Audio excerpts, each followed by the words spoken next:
Hello, everyone. Welcome back to Dugout Daily. I'm Charlie and I'm joined by Bernard. How are you, mate?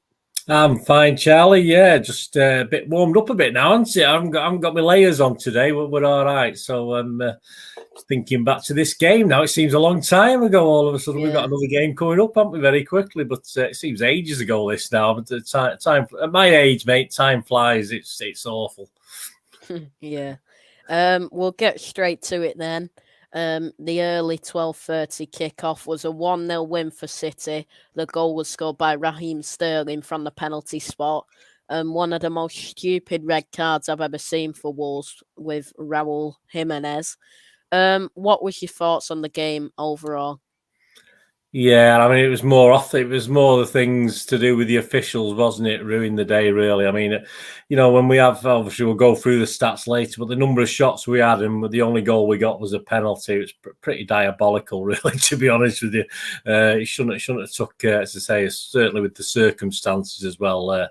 We were just grateful to get the 3 points and the win, mate. It could have gone bad, drastically wrong, and we nearly didn't get it right at the end, but we'll talk about that, obviously. But just glad to get the victory, mate. And that's all we can say and move on. There's nothing fantastic in this game, unfortunately.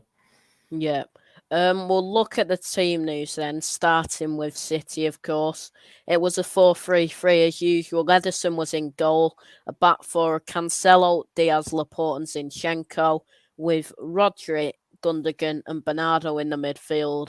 Sterling was on the right. Grealish was on the left, with Gabriel Jesus up front. On the bench was Stefan, Walker, Stones, Ake, De Bruyne, Fernandinho, Mahrez, Foden, and Palmer. What was your thoughts on the team when you first saw it, Bernard?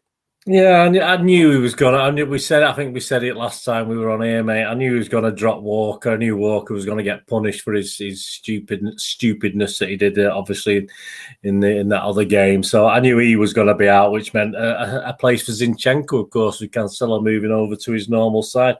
And strangely enough, now it seems to be that our main striker at the moment has returned to Mr. Raheem Sterling. He seems to be the guy that's getting his name on that team sheet quite early. We will discuss him obviously more in a bit, but yeah, we've sort of gone back to the old days where Sterling's our main man by the looks of it as well in that team. Yeah. And then the Wolves team looked like this. It was a 3-5-2 for them. Jose Sarr was in goal. A back three of Max Kilman, Connor Cody, and Roman Saiz, with Nelson Semedo at right wing back. Left wing back was Ryan Aït-Nouri. The three in the middle was Ruben Neves, Leander Dendoncker, and João Moutinho, with Raul Jimenez and Adama Traore up top for them. On the bench for Wolves was John Ruddy, Kiana Hoover, Marcal, Daniel Pedence, Trincao, Bolly, Fabio Silva, Huang Hee-chan, and Matthew Kundal. What was your thoughts on the Wolves team when you first saw that? Yeah, I think it was more or less a team that nearly got something against Liverpool, wasn't it? And obviously we knew what we were in for because it was blanket defence against Liverpool. So they're never very expansive. Usually all right at Molineux. They do try and make an effort at Molineux, but away from Molineux, they're never very expansive anyway. So we had another 5-3-2 setup, but obviously it's got to be more 9-1 once at most stages, and then obviously it went to 8-1 when certain circumstances. But I think we knew what we were getting with that team, and just Mr. Adama, the big guy. I've seen that thing on social media where he's rampaging around the pitch. That was quite funny. What City think this Adam Traore is, but that was quite funny. But yeah, just keep him quiet. But yeah, there you go. That's all that worried me, to be honest with you. Yeah. We'll look at the stats then for this game. The stats look like this. We had 71% possession, Wolves had 29%, 24 shots to 2, 10 shots on target to 1, 8 shots off target to 1, 6 block shots to none, 14 corners to 1, 1 offside to none, 12 fouls to 5, 3 yellow cards to 4. Of course, Wolves got the red card as well with Jimenez. 3 big chances to none, 2 big chances missed to none, 16 shots inside the box to 2, 8 shots outside the box to none. Edison had to make 1 save. Jose Sa had to make 8. 746 passes to 310. 91% of those were accurate for us, only 75% for Wolves. 87% of our long balls were accurate, with Wolves being 30%. 24% accurate crosses to 50%, 50% successful dribbles to 58%. We lost the ball 122 times. Wolves lost it 108. 34 duels won to 45, 10 aerial duels won each, 11 tackles to 14, 12 interceptions to 17, and 1 clearance to 29. Those stats show it was utter domination from us, weren't it? Yeah, I mean, if someone said to you, yeah, it was a 1-0 victory with a penalty, I mean, you'd say there's something wrong with you, mate. How could that come from those sort of stats, you know? But it's not all right. It's perhaps not been as bad as that before with that sort of return. But yeah, we have seen this sort of sneaking up to that, where we have all these 20-odd chances and we might only get 1 or 2 goals at pinch. So it is a bit of a worry going forward for me. I'm a bit worried about these sort of having these false nines, mate. I mean, the false nines only work if that false nine can actually score goals. If that false nine can't score goals, there's no point. There's no point. You know, if you've got Messi in a false nine, absolutely fantastic. But yeah. I'm afraid none of our guys are sort of coming anywhere near. And obviously, we're going to talk about him later. There's a certain guy who's Pep wants to play as a false nine, but he's certainly again let himself down and the club down in this game, and we'll chat about him after without mentioning him now. But yeah, it's a bit disappointing based on those stats. How the game ended up as just a 1-0 with a penalty. Yeah. And then the attack momentum graph looked like this. Literally a couple, maybe 2 of the tiniest blips for Wolves.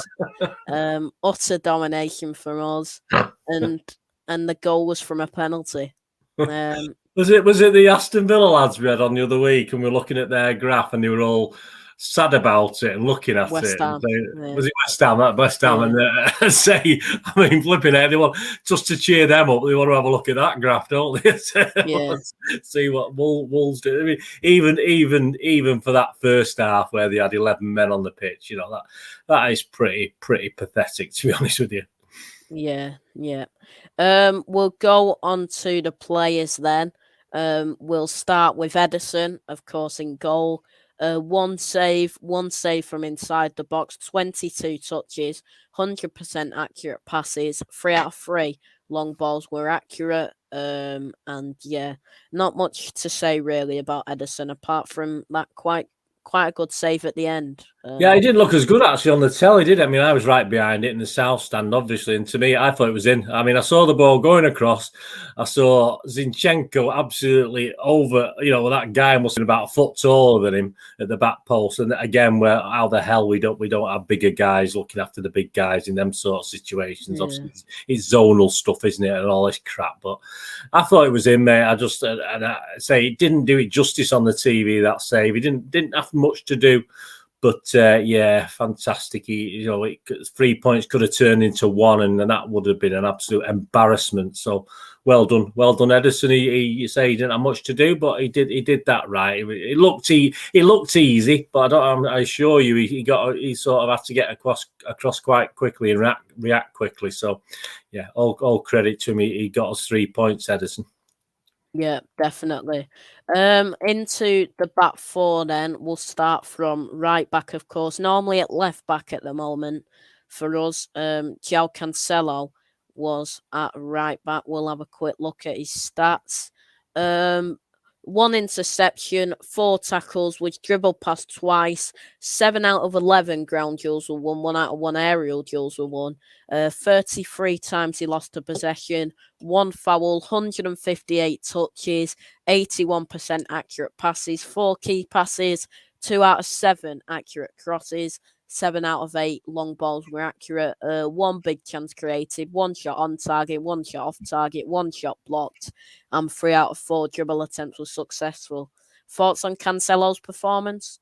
Yeah, I think we mentioned the other week when he played right back. He's obviously not over. That's his normal position, of course it is, but he's not overly used to playing it with City, is he? So it was interesting. He seemed to need a bit of time last time he played right back, but he played really well down that way. I think most of our attacks came down that right hand side in the first half, and he sort of was working quite well without being overly incisive. He had an okay game, but I think obviously him and Sterling and Bernardo all linked up quite well, so that was okay to see. I think Sterling got released quite a few times on that right hand side, so yeah, he did. I say in a position that is his position, but he's not quite used to playing it at the moment. He did an okay job again, yeah. Yeah. Into the centre backs. Next up is Cancelo's Portuguese teammate Ruben Diaz. His stats look like this. Two interceptions, dribble past once, none out of two ground duels were won, none out of two aerial duels were won. Two times he lost the possession, one foul, 86 touches, 98% accurate passes, 7 out of 8 long balls were accurate as well. Thoughts on Ruben Diaz's performance? Yeah, and obviously a quiet game considering obviously what he had to do. Let's be honest about it. I mean, obviously the only real threat that we ever got in that first half was the big guy that we've already talked about, of course, Adama. But Yeah, I don't think I think he got through to Diaz a couple of times. I think Diaz did okay from memory. I don't think there's any big problems. He seemed to walk through about two or three, but he never quite got past that last man, did he? So that was yeah, pretty good. But yeah, I think of the partnership and the guy we're going to talk about in a minute, I thought Diaz just did a good, solid job. But again, hey, and I mean, me and you could have probably played most of that game against that sort of attack from Wolves. It wasn't yeah. very frightening, was it? Let's be honest about it. No, definitely not. Into the other centre back then, Emerick Laporte. His stats look like this: one clearance, one interception, two tackles, dribble past twice, 2 out of 4 ground duels were won, 2 out of 4 aerial duels were won. 3 times he lost a possession, 97 touches, 97% accurate passes, 2 out of 3 accurate long balls, one shot off target, and one shot blocked. Thoughts on Laporte's performance? Yeah, I thought he played a little bit better than Diaz. Obviously, distribution-wise, obviously expect perhaps Laporte to do a better job than Diaz anyway. And I think that was what it was all about in defence. It was a matter of trying to find the gaps and feed it to the right people to try and build the attacks, which we had plenty of. So I thought Laporte played all right. I think that shot he had there off target, if I remember, it was pretty pathetic.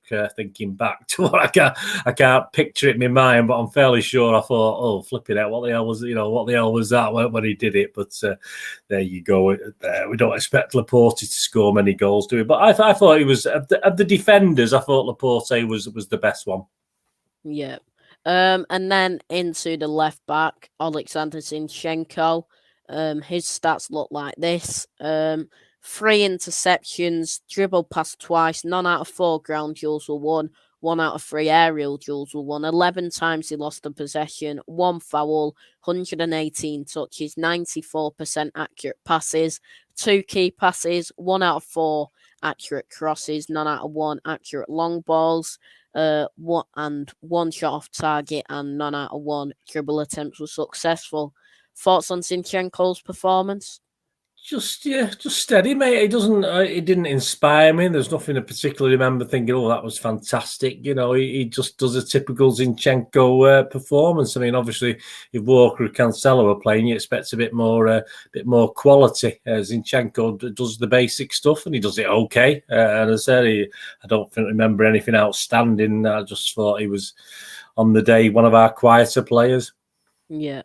Into the midfield then, starting with Rodri, of course, in the defensive midfielder role. 102 touches, 95% accurate passes, 2 key passes, 1 out of 1 accurate crosses, 5 out of 6 accurate long balls, one shot on target, one shot block, 1 out of 1 successful dribble attempts, 6 out of 11 ground duels were won, 6 out of 7 aerial duels were won. 6 times he lost the possession, 2 fouls, was fouled twice, 3 interceptions, 3 tackles, and he was dribbled past once. Thoughts on Rodri's performance?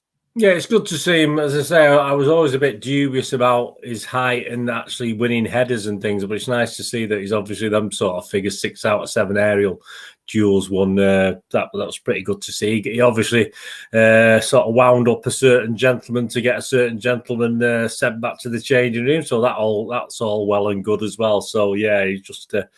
Yeah, he is. Is what's what? He's just one of the. He's just a big lug in here. He's just a big lug in that middle bit, and say it's very hard for teams to get past him, and he just creates stuff. I think he had a couple of key passes again in those stats there. He does create stuff as well. So again, another good solid game from Rodri. And as I said, I'm happy to see that he's winning these aerials. I'd like to see him win some in the opponent's box and get some goals with his head.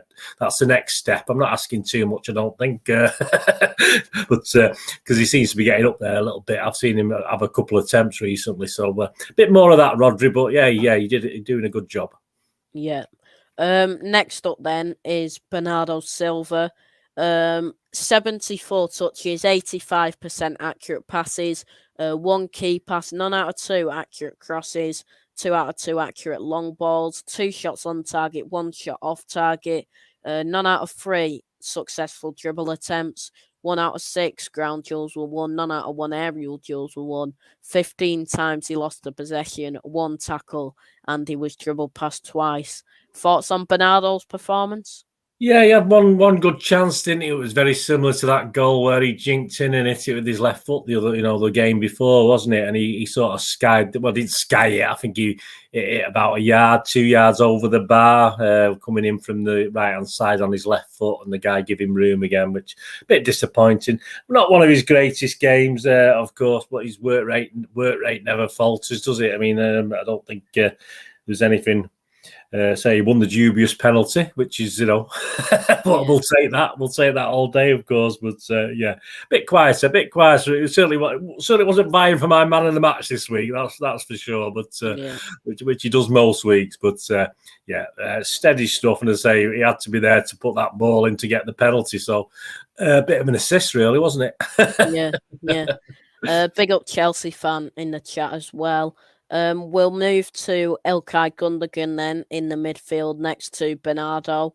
He went off after 56 minutes, 59 touches, 91% accurate passes, 1 key pass, none out of 5 accurate crosses, 3 out of 3 accurate long balls, 1 shot on target, 1 shot off target, 1 big chance missed, none out of 2 ground duels were won, 10 times he lost the possession, 2 fouls and 2 interceptions.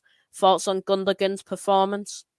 Yeah, he's also had a bad back, hadn't he? But whether he had the bad back all the game, I'm not too sure, because I thought it was pretty bang average, to say the least. I didn't think I've not been impressed with Gundogan for the last few games, to be honest with you. He's not stepping up for me. He's being carried by other players, and his actual corner taking and free kicks. I don't know why they let him take corners. He hardly ever beats that first man. It's shocking. I mean, you watch Phil Foden, he seems to always get it over into that, into where, to this penalty spot, into that where it matters. But Gundogan always makes a mess of it. So why they let him take free kicks and corners anyway? Why they let him take corners, I have no idea. He's not playing well at the moment, Gundogan. He needs to say other guys are carrying him at the moment. I need to see more from him, and I don't think he, played very well against Wolves. It might have been because of his back, might have been an excuse, but I think it's been a few games now where he's not been quite at it.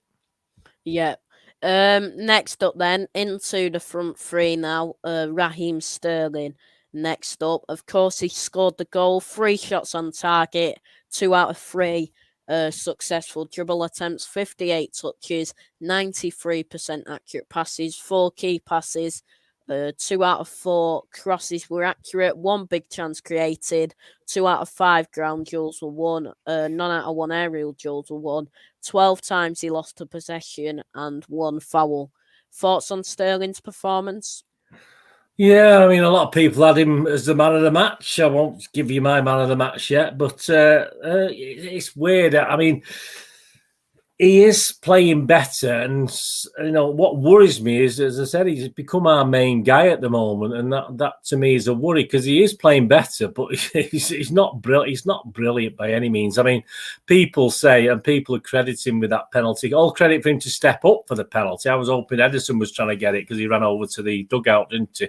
I was hoping he was asking if he could take it or not, but so all credit to him because I think he's missed his last three, from what I remember, penalties. Someone said. So, but and people saying, "Oh, he gave the keeper the eye and sent him the wrong way." But that was a poor penalty, mate. I don't care what anyone says. I'm sorry that he didn't. He just hit it. He wouldn't have meant to hit it a foot to the left of where the keeper was. He would have meant to hit it in the corner. And he didn't. He just about because the goalie committed himself because Sterling gave him the eye. That's what I'm hearing from people. I've never heard so much rubbish in all my life.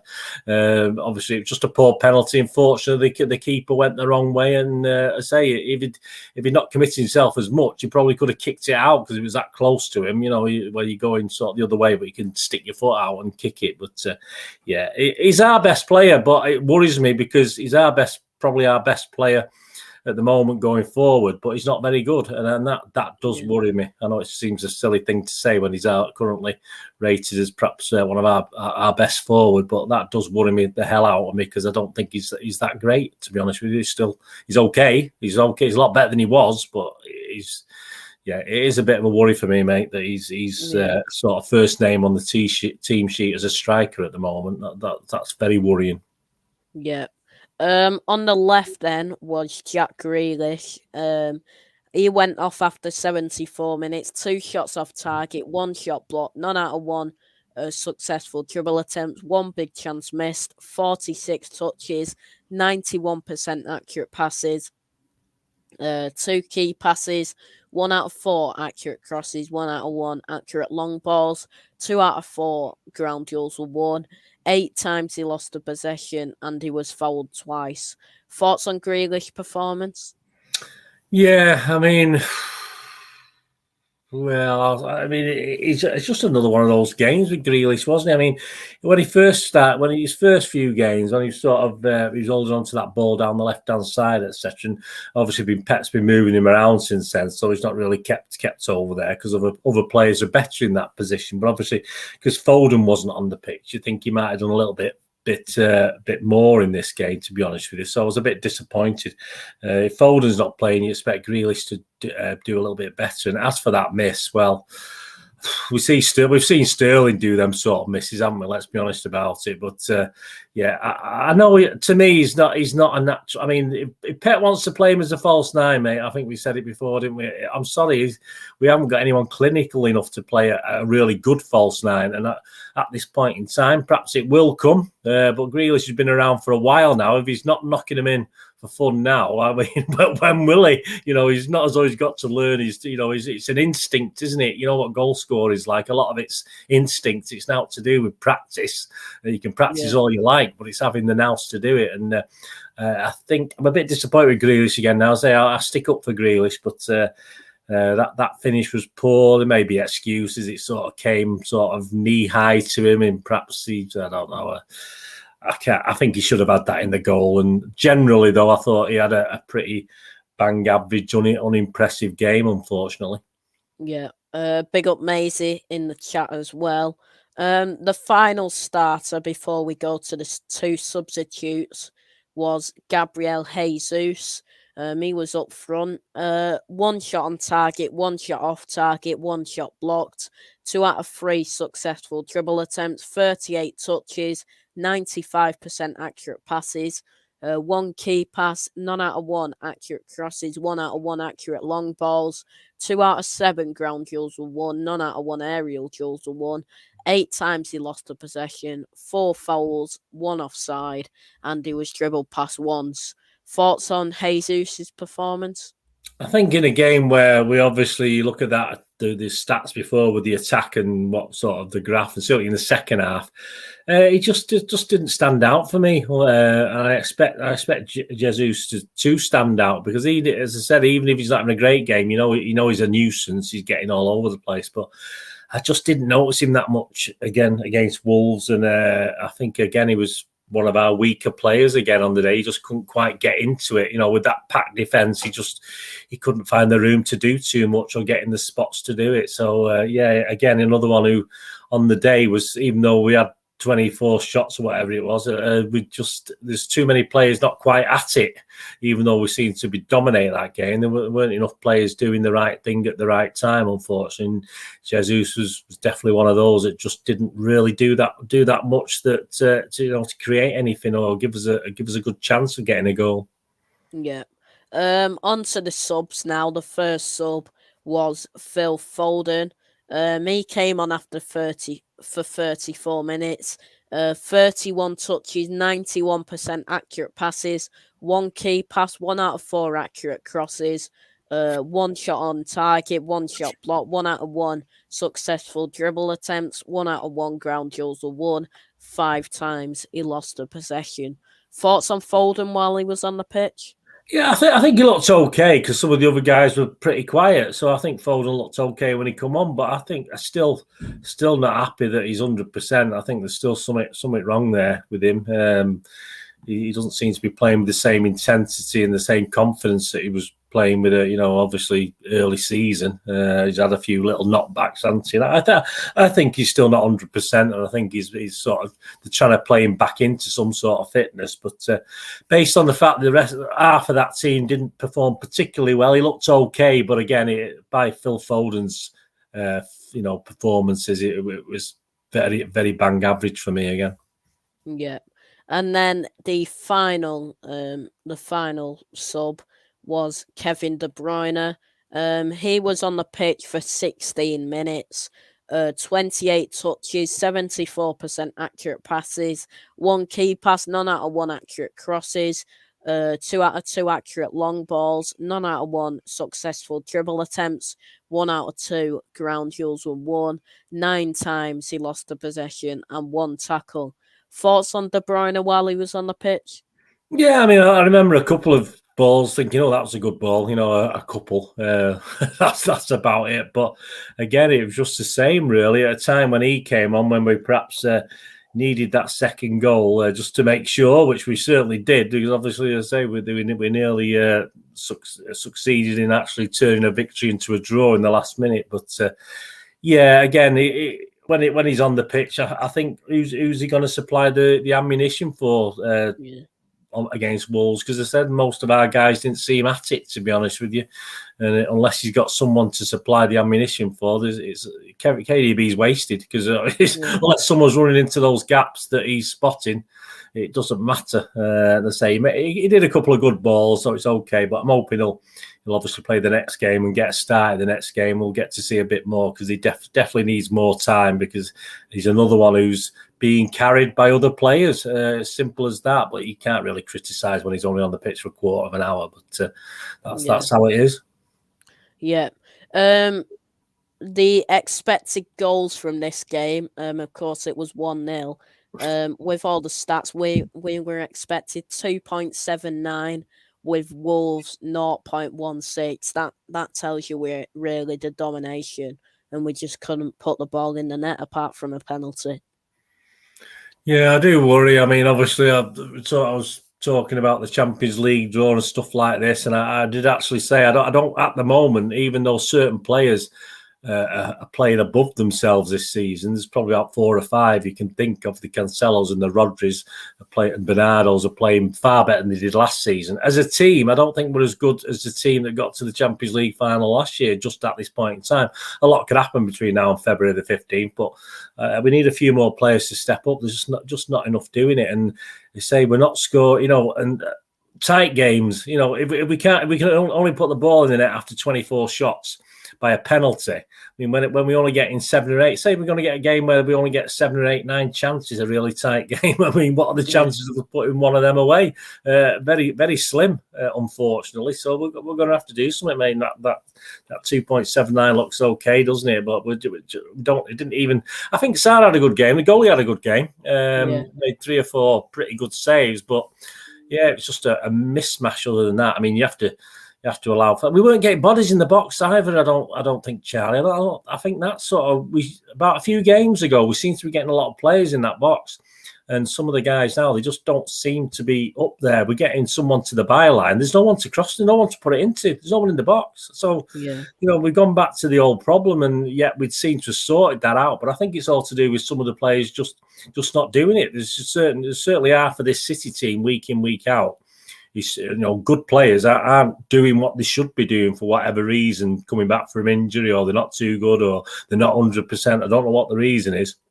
But we're going to have to up it a little bit. We're going to have to improve. And I say, but there's certainly no change in January, as far as I can see, of replacements from an attacking point of view, if you like. If anything, we might need a defender or two. The way it is at the moment. But it is a bit of a worry for me. Certainly with the Champions League around the corner. We're top of the league. I mean, what can we say? We're top, and we're not really I don't think we're performing that well. I don't know what your opinion is, mate. I don't think we've been outstanding for quite a while. We might have the odd game where we've done really well, and we played. We dominated. We've won like United. Yeah, we absolutely dominated them, but. We're not wow. We're not wowing anybody. We're just winning these games, and all credit. If we do start clicking, some of the guys who've not been clicking do start clicking. Fantastic, because we in second gear we're top of the league. If we can hit fourth or fifth gear, we'll be all right. But I'm just wondering when it's going to come, and this is when things like Sterling all of a sudden becomes our main man. That's why it worries me just a little bit, to be honest with you. Yeah. We'll go to Pep Guardiola then. Did he get it right on Saturday? Yeah, I don't think he could have done that much more with what was available to him. Of course, KDB and Foden weren't 100%. You've got to rely on people like Gundogan and people like that and to do the job. And unfortunately, they're letting him down, I think. And I think they let him down. I said in the Champions League game, I think the players, even though a lot of the periphery players, let him down in that. I think he picked the team to win the game. He picked the team to win this game. But as I say, there's too many players sort of going through the motions. And okay, they're not saying, they're playing rubbish. I mean, I look at the evening news and like United players, even when they win games, there's like 3 or 4 players getting 3s and 4s out of 10. There's no City players getting that low. All the City players are getting at least 6s and 7s sort of thing. But it's not outstanding, is it? So I think Pep's doing it right. I don't blame him for dropping Walker. You might teach him a lesson. Not that it will, because Walker's Walker. He'll do the same again in a few months' time. Hopefully not in a big game like a Champions League final or something like that. But we know he will. That's just Walker. So yeah, I think he picked the best team he could there, to be honest with you, and it didn't quite do as well as he hoped. I wouldn't have thought, to be honest with you. If we're sort of literally hanging on in the last minute against 10 men, I don't think we can be happy about it, or he can be happy about it. But he did pick the best he could. Yeah. We'll go to the fans then. An early kick-off, 12:30. I think there was 52,000 there on Saturday. That's tickets sold, isn't it? I think, mate. I don't think there was 52,000 in that ground. From what I've not seen it that empty for a league game for a while. Certainly, the family stand was a bit pathetic. Obviously, I can't see from where we are. But having said that, I mean, I saw empty seats at Anfield. The Emirates, let's face it, they never get any stick at Arsenal. I mean, there's thousands of empty seats at the Emirates, we call it, don't we? I mean, they never get any stick. It's just us. So atmosphere-wise, again, we struggled a bit. It was a struggle, to be honest with you. It wasn't great. I hate being outsung by the away fans, and they weren't overly noisy. Don't get me, the Wolves fans, but I think overall, they're not like us when we go away, where we virtually just sing all the match. They just, but they did enough perhaps to be a bit louder than us sometimes. And just overall, it wasn't great. 52,000, which sounds okay, but it didn't look okay. Say that's tickets sold. Obviously, I think that's how they do the league games. It's not particularly people who turn up. I think it's slightly different with cup games, but with league games, it's not. So, but a bit quiet. Early kickoff always is going to be a bit quiet. I was in Mary D's before the game. Bit quiet in there as well. It's a bit quiet generally, and it's just a bit disappointed. I've been start of the season. I thought it was great first few games, but the last couple of games. Have been very, very disappointing from a fan's point of view, to be honest with you. So I'm sure it'll improve. I mean, Leeds are going to be noisy tomorrow, so I'm hoping we'll put up a good show tomorrow. We don't want them out singing us for 90 minutes, but we'll have to perform better as fans, I think. So, the ones that are there. I mean, I'm not going to criticise anyone who can't get there, who can't afford it, or whatever reason. I'm not going to criticise anyone, but I just look around me and some guys. I'm singing my head off, and some guys they hardly shout or do anything. And it's called the singing section where we are. And it's just pathetic. And I know the Stretford End, where United have their singing section, don't they, in the Stretford End? And I think I have sort of noticed and seen camera stuff, and it seems to be all of them trying to sing along. You do hear them, but you don't get that from certainly a lot of guys around me. That Champions League game the other week was the best. That was fantastic. A lot of lads I hadn't seen before, and that was really great. But some of these regulars in that South Stand are a bit of a letdown. So if you stand up, for me, mate, if you stand up at a match, you should be singing and shouting for most of the game. I'm not going to say you're going to do it for 90 minutes. I'm an idiot. I'll do it for 90 minutes and lose my voice. But we'll have to buck up a bit. I'm a bit disappointed. Like the team, I think the fans need to buck up a little bit as well. Yeah. We'll go to Wolves then. How do you think they played? Yeah, well, it was no surprise, bud, was it? I think we knew what they were going to be like. And we have to break them down. And it's at the end of the day, as I said, it's up to us to break them down. And we certainly should have beaten more than 1-0. It should have been 3 or 4, but we're just not scoring. We're just not turning those chances into goals.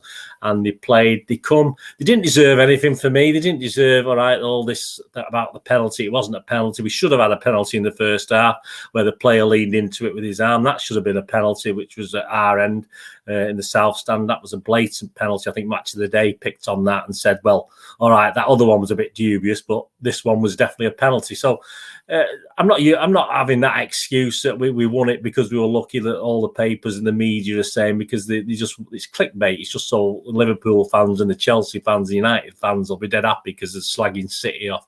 We thoroughly deserved to win it. Wolves deserved bugger all. A bit dubious about some of the time wasting. I know there's a clash of heads, which is fair enough. But I wasn't impressed with Wolves. I'm not impressed with that manager. Lage, is it? Lage, how you pronounce it? Yeah, I don't rate him at the moment. All right, he has to get used to the team perhaps and do things.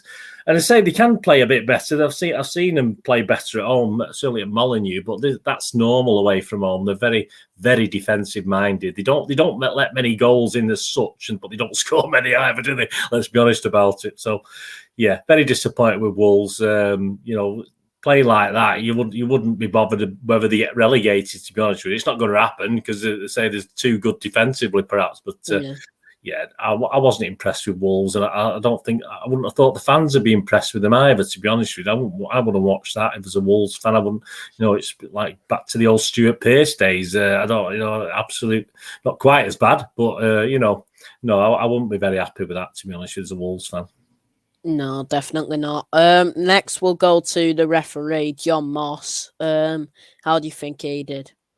He wants to just pack it in, mate. It's an absolute, I call him chubby cheeks, and he's got his bath chair and stuff like this. And for the first 15 minutes or so, he didn't give anything. He didn't give anything at all. Everything. I mean, I think a couple of our guys got literally barged over. He didn't give anything. Didn't give nothing. Then all of a sudden, when he started giving things, he had to give everything. So when obviously that Rodri thing, where Rodri and was Diaz booked as well? Was it Rodri and Diaz? Yeah. And then he obviously, when Rodri got fouled by Jimenez, he had to give it because he'd give the other ones against City. So he had to be consistent. He's bad, but he had to be consistently bad. So, and the only thing he did right was send Jimenez off because he deserved it for being an absolute idiot. And that was the only thing. But apart from that, he was an absolute shambles. And the VAR was a shambles. I mean, when I've watched it back. I've watched that thing back, and it was on Match of the Day, the City penalty. And 3 of the angles actually look as though it hits his arm, and he's got his arm out. One of the angles, it looks as though it hits his ribs, but that's only 1 out of 4. So what he's supposed to do? What I'm told is that the referee's already made a decision. Unless it's clear and obvious, he can't alter it. So I don't understand why people say, "Oh, it should never have been." Well, yeah, the ref's made the decision to give it, whether it's right or wrong, and it's up to VAR to say, "Well, it's not dead obvious." To me, it wasn't obvious that it was his ribs rather than his arm, and he had his arm up, and he shouldn't have his arm up anyway. So he deserved everything he got because he should have his arm, like you're supposed supposed to. You're supposed to have your arm behind your back. So, Yeah. but Moss, I said that was another thing he did right in a way. But obviously, he missed 2 or 3 other City penalties. There's a foul on Sterling. I think there was, everyone, if he gets fouled, no one cares. He's always a diver. But I think there's one where it was just as bad as Salah's that I saw the same day. Yeah. And he goes down as though he's been shot. At least Sterling just falls over. At least he doesn't make a big meal of it. But and that handball, he should have given that as well. So it's rubbish. He needs just to retire. I don't know how old he is. I don't think he's that old. I think he's about 52 or something. I'm not too sure. But he just needs putting out to grass, mate. He's an awful referee. They're all awful, but he's one of the awfulest of all the awful referees because he's never up with play. And some people say, well, it's his experience. He doesn't need to be up with play. What a load of absolute crap. I mean, you have these beep tests, don't they? You telling me he can do that beep test and keep up with some of these younger referees? You can't got cat and hell's chance. He's about 30, 40, 50 yards behind play half the time. So he has no idea what's going on. So he just needs to jack it in. He's terrible. Terrible. He wants to do Sunday League or kids leagues or something like that. He shouldn't be a Premier League elite referee or whatever they call him. Absolute rubbish. Are they elite Premier League referees? Oh, I think they have a little group, don't they, where they get all the big games, and whether he's still one of them, I'm not too sure. Whether he's still one of the elite referees. None of our referees are elite. Let's be honest about it. They're all crap. But certain referees will be picked only for cup semi-finals and cup finals stuff, So I think we call them the elite referees, but whether they get paid anything more, I don't know. It's just that they get first choice of the good games by the looks of it.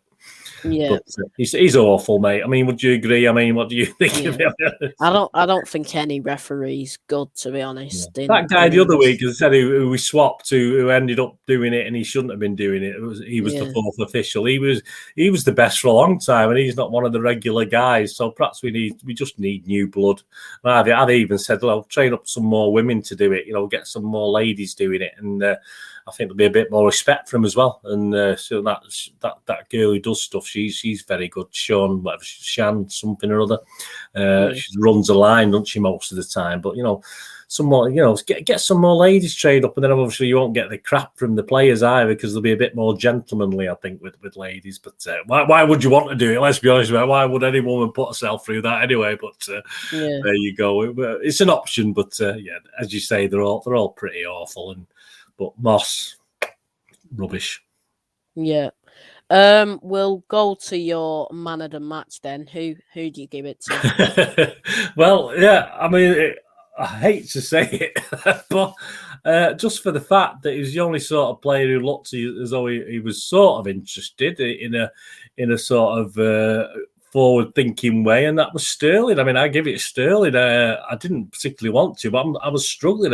Rodri played well again, but I just thought the fact that at least Raheem Sterling, he took the penalty, he scored the penalty. All right, I say it was a rubbish penalty, but he scored it. It went in the net, and at least he was trying to get in positions. But I say he's still not. He's still not very good. But for me, a very generally team display wasn't great. So I give it Sterling, even though perhaps didn't want to. But I know it sounds daft, that, doesn't it? What do you think? Who do you think was the man of the match? I don't think anyone played brilliant. No, I nearly didn't give one. I thought, no, I'll have to give one and say he scored a goal and he looked so good. There's a couple where he could have done better with it.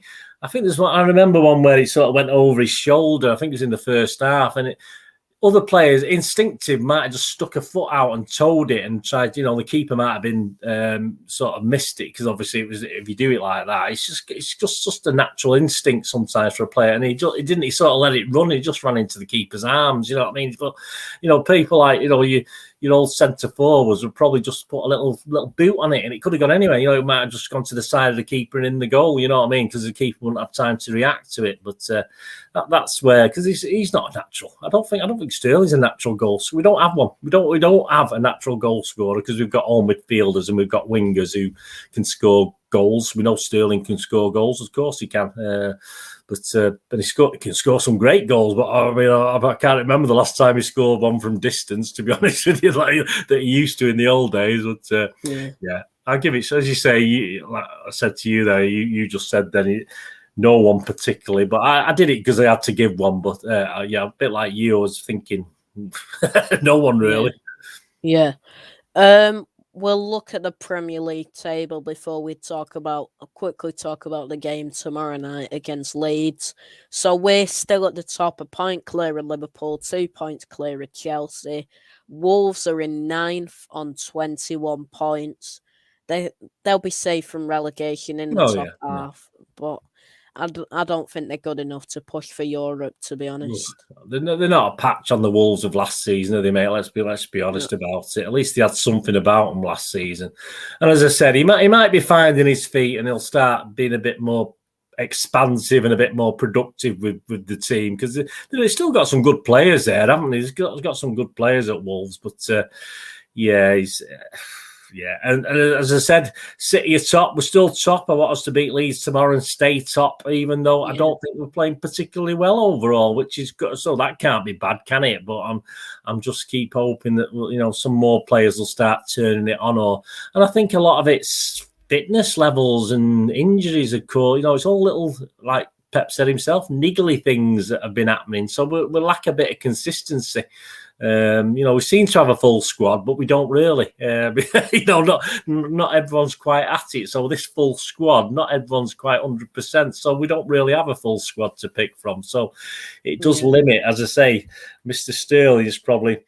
If you had to put your names, obviously Ederson's going to be on it. Cancelo's going to be one of your names on the team sheet. Of course, he is. Rodri is, of course. Bernardo is, of course. And who else? Is anyone else who will be on? And probably Sterling, but say Sterling because of the lack of anyone else. So that there's probably about Diaz, of course, and Stones for me, but obviously whether he'll play tomorrow, I'm not too sure now. But someone said Laporte might be injured, but I don't know if that's true or not. But so there's 4 or 5 players that are really. Playing very, very well, but most of the other guys just aren't doing it consistently enough, unfortunately, and they're getting carried by these 4 or 5 that are the first names. And one of them is at the moment again is Sterling, even though he's not pulling up trees either. But all of a sudden he's become a key guy up front, which I say is a worry. Yeah. Big up Amondi in the chat. He says credit to Sterling. It seems Pep has players play periods of time to keep them hungry. For example, Silva was out of favour not too long ago. Yeah, I agree with that. We'll talk about the Leeds game then tomorrow night. Before we ask you anything, Leeds do have quite a lot of injuries. Robin Koch, Liam Cooper, Calvin Phillips, Patrick Bamford, Rodrigo, and Pascal Struijk are all out injured tomorrow night. How are you feeling for that game tomorrow, Bernard? Yeah, well, it won't be as defensive as Wolverhampton, will it? That's for sure. That's one good thing. Cancelo's missing, isn't he? Because he got booking, so he misses the game, the idiot. So obviously, Mr. Walker will be back in the fray tomorrow. He doesn't have any option, mate. Does he? Let's be honest. He doesn't have any defensive options. He's not going to play any of the kids. So literally, all he's got is Walker and Zinchenko now, hasn't he? And Cancelo can't play. So this is why I said we need to strengthen defensively as well. Obviously, under the circumstances. But yeah, Leeds, they're interesting. They did all right against Chelsea. They did okay. I watched a bit. I didn't watch the full match. I watched the highlights like most people did on Match of the Day. And they can still knock it about very well. They did one on us. They did a job on us last season. 2 shots, 2 goals. Again, we've got to be sharp, mate. We've got to put chances away. I don't think their goal is that fantastic, and the defence isn't that fantastic. It's a very, very weak. It certainly should be doable against them as opposed to Wolverhampton blanket defence. I expect to see goals tomorrow, to be honest with you, even though we've not been scoring, and we need to see some goals. I have said 3-2 in one of the things I've done, but I'm hoping for at least a 2-goal winning margin, if not more, to be honest with you. I think Leeds, as I say, with those injuries and stuff, we should be beating them quite comfortably. We shouldn't be hanging on, put it that way, like we were against 10 men at Wolves. That's for sure. But it'd be interesting to see KDB and Foden start and stuff like that tomorrow. Again, we've got Newcastle, haven't we, at weekend? So then we've got a bit of a break, haven't we? We've got a week break between Newcastle and Boxing Day, so that's not too bad. But Yeah. we should be beating Leeds tomorrow. But hey, they're a good team. They've not already the 15th, I think, at the moment, so they've not done very well this year. They've drawn a lot of games. I dread to think it might finish. They'll perhaps be hoping for a draw at best. You know what I mean? But there were signs of the old Leeds against Chelsea, but I said they are missing 2 or 3 key players there. So we've got to do the business again tomorrow. I'll be devastated and really upset if we don't. Yeah. And the final thing we'll talk about, after the farce in the Champions League draw, we ended up drawing Sporting Lisbon after 2 attempts. We got Villarreal first, and then UEFA decided to blame software instead of taking a ball out of the pot and never put it back in. So, what's your thoughts on that as a draw, Sporting Lisbon? Yeah, I mean, I put the 6 teams we could play in order of preference, and obviously the one I preferred, the first one I preferred was Villarreal. I thought they were probably the weakest, even though obviously they give United a good game, but that doesn't mean much, does it? They were the team I wanted. I was dead chuffed when we got them, but obviously that didn't happen. So then obviously the next weakest I had Benfica, and then I had Salzburg, and then third Sporting in the top 3 with the top 3 really, but. Hey, it's nice for our guys, obviously, going back to Lisbon, but I mean, whether there'll be fans there or not, we don't know. By February, it might be all closed shop again, mate. I don't know, but there's none of that 6. There's none of that 6. Obviously, Inter's an interesting one. Who did they end up getting? They got Liverpool, didn't they? Yeah. I think Inter were the strongest, I think, of the second place teams. In my opinion, they're doing very well in the Italian league this year, Inter Milan. So. It'll be an interesting game with Liverpool. I'd like to see Liverpool get knocked out. I'd like to see Chelsea got knocked out, but I don't think Chelsea get knocked out by Lille, will they? Let's be honest about it. So that's not going to happen. But I'm glad Liverpool ended up getting into, because that'll be a real test for them, I think, as well. But because they're my main worry, as well as Bayern Munich, of course. But we can't really ask more than Sporting Lisbon, can we, mate? I mean, that's as I say. I wasn't really worried about any of them, but I'm just glad we avoided Inter and Atletico Madrid. I didn't really want to play them either, which United have got them, haven't they? Atletico Madrid. So, I'm not too. We should. If we don't beat Sporting, we don't deserve to be in the last 8 anyway, do we? Let's be honest about it, as I say. But there's a couple of months to go yet, mate. Anything can happen between now and the first leg of that one, but we'll see. Hopefully, most of our players are firing a bit better than we are at the moment, because, as I said, at this point in time, I don't think that team is as good as the team that got to the Champions League final last year. So we're going to have to hopefully find some guys and get some form back. Yeah, and after winning the group, the first leg will be in Lisbon, then the second leg will, of course, be at the Etihad. So have you got anything else to say on the game against Wolves? No, that's it, mate. I'm just looking forward to Leeds tomorrow now, and hoping that I think the weather's going to improve tomorrow. Apparently, it's going to be dry tomorrow. It's been a bit miserable again today, so that'll be good. But just if you get, I think there's still tickets for sale. If anyone's get there if you can. Anybody out there, just get to the ground and sing, please. If you're in the South Stand, the singing section, the clue's in the name. It's called the singing section. It means you have to sing and shout, not just stand there chatting to your mates. You know what I mean? It's just ridiculous. But hey, just a bit of a gripe with me, mate. I get, as I say, and it's been okay this season, but the last 2 games have been bloody awful, to be honest with you. The atmosphere, it's been a struggle. I've noticed a few guys who usually start songs off. You can't hear them. You've got the big voices. You get to know who they are, and they're not there. So where they've gone, I don't know. But so I'm looking forward to Leeds tomorrow. But let's stay top. I just want to stay top now. I'll be gutted now if we end up losing top spot. Bit early, isn't it, mate? A bit early before Christmas. It's not usually.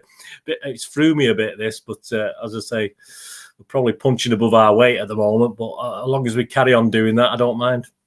Yeah. So just quickly before we wrap it up, mate, where can we find you?